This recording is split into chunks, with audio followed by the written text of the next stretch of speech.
there makers, it is Jo here from Minerva, and today we'd like to add to our pocket series. So we're going to take a look at darted pockets. A darted pocket is a form of patch pocket, but you'll get a little bit more room by adding darts so that you get more volume in your patch pocket.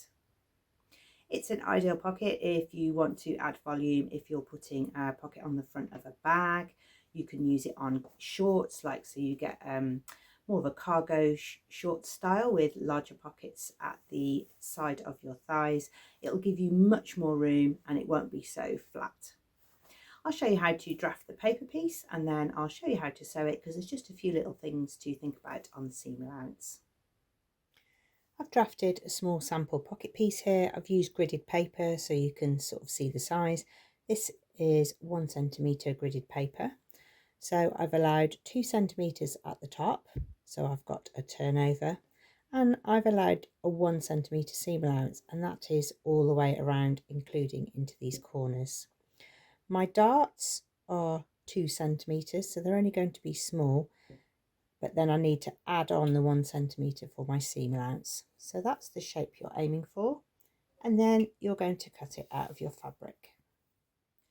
I'm not adding a pocket to a garment today, I'm just making a little sample square to put in my pocket sample book.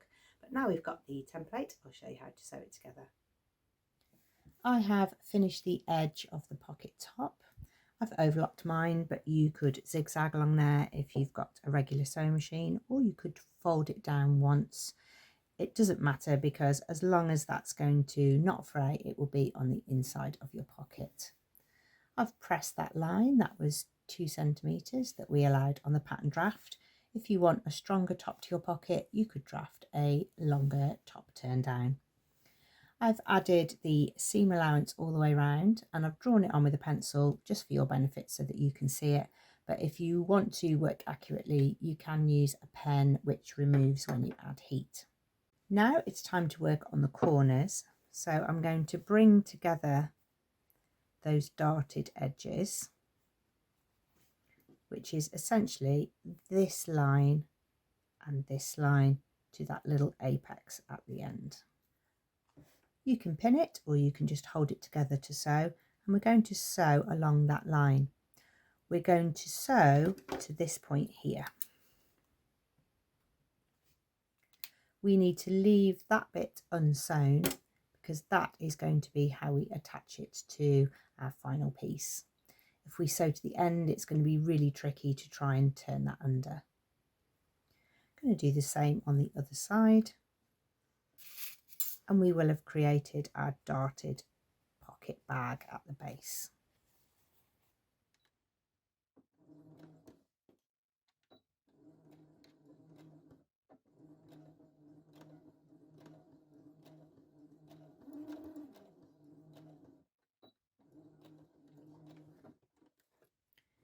When you flip those corners out, we'll have created a 3D pocket shape. This one's only small because it's just a sample, but you can see here you've got that pocket depth at the base, and at the top you will have the fabric turned over.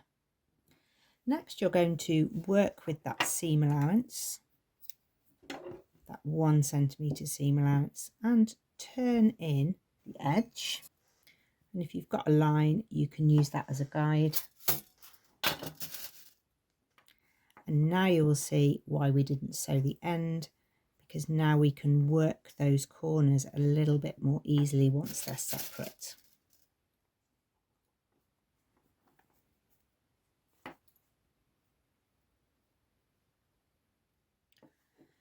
I've just tacked mine because it's easy to show you if I have the pins taken out, but now you can see that inside, that 1 centimetre seam allowance, even in the corners, is really nice and even. If you've got quite a small pocket like I've got, you can just split the dart a little bit more. Here, look. And that might just give you a little bit more wiggle room. Before you sew it to the garment, you need to sew across the top, so whether that's a twin needle or a decorative edge or just a single layer to hold your seam allowance down. And it's sometimes useful just to press down the corners on the inside so that they don't peep out over the top.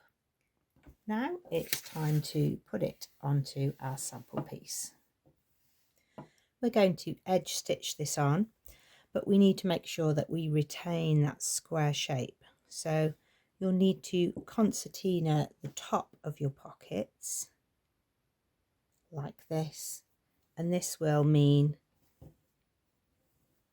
that your bag will remain 3D,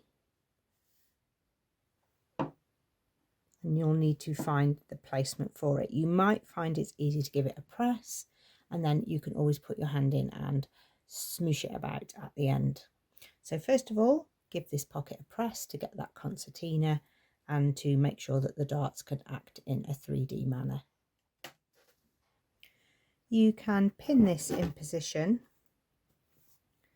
but you might find it easier to use some kind of temporary glue, especially on these corners, because you'll have too many pins pushing the fabric in the wrong position.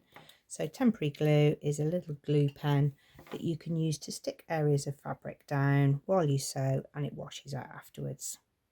I use it a lot for fiddly parts of sewing. So now this corner is stuck down, and I'm going to do the same along the bottom.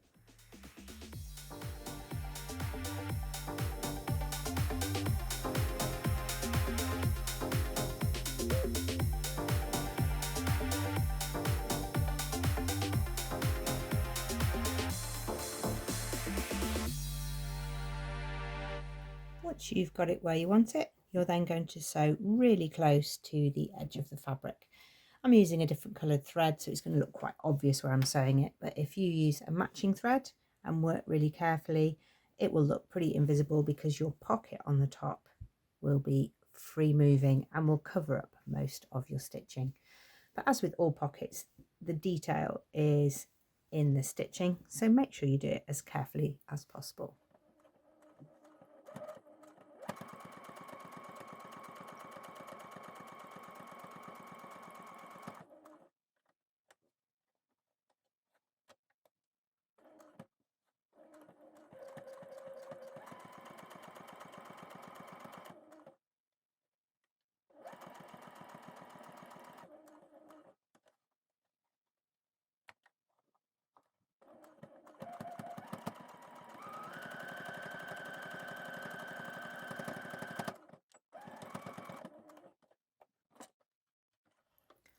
You've got a couple of different options now to finish off your pockets. You've got a really roomy pocket with those darts in the bottom. So if you are going to put this on, say, a men's jacket, then you might have a pocket flap over the top. So the flap would hold down that volume when it's not being in use. If you're making something like a bedroom tidy or storage tidy, then you might want that to be open and available like that all of the time so that you can put things in it. Or you might choose to just sew down the top so you get a snug opening but a roomy base to your pocket. So it really will depend on what you're doing.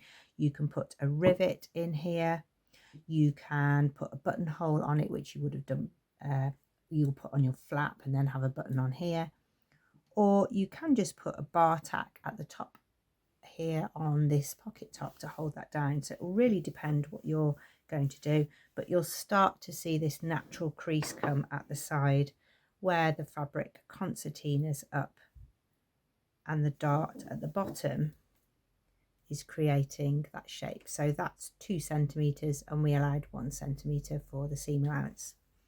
So that's how you make a darted pocket. It gives a really 3D effect, and it's quite useful if you've got the Ilford jacket and you want to switch up the pockets. There's lots of different pocket options on this coat. Really nice unisex pattern for men and women. You can use it to make a sewing tidy, one maybe you hang on the back of your door so you can put your sewing things in the different pockets. I hope you like that little technique. You don't often see it in pattern instructions as part of the style choices, but you can switch that pocket in and out in lots of different variations. Today I'm wearing the Mara shirt dress from Stylark Patterns. So this is a really elevated, really stylish shirt dress. This one has a pleated pocket with flaps. So these patch pockets have been slightly elevated. It's got a button cuff, and I've added my own belt, which I've made in the same fabric. It's got pockets. This is in an art gallery poplin, but you could make a summer version in sateen, or you could make more winter versions to wear with tights and boots if you used a canvas, a twill, or a viscose twill if you wanted a little bit more movement. It's got a hidden placket, so the buttons are here on the inside, and so it's a little bit more of an intermediate sew with the collar and all of the details. If you've enjoyed today's video, do check out the rest of our pocket series. There's lots of different styles of pocket which you can start adapting and drafting into your own patterns or hacking into an existing pattern. If you love this content, you can also head over to our YouTube channel and check out our Learn to Sew playlists there. There's sew alongs, learn to sew videos, pattern drafting, how to use your overlocker, and lots of pattern and fabric inspiration. We'd also love to see what you've been making, so do head over to Minerva and share your makes there. You can take a photograph, add a little description, and really get involved with our sewing community. Thank you very much for watching, and we'll see you again soon.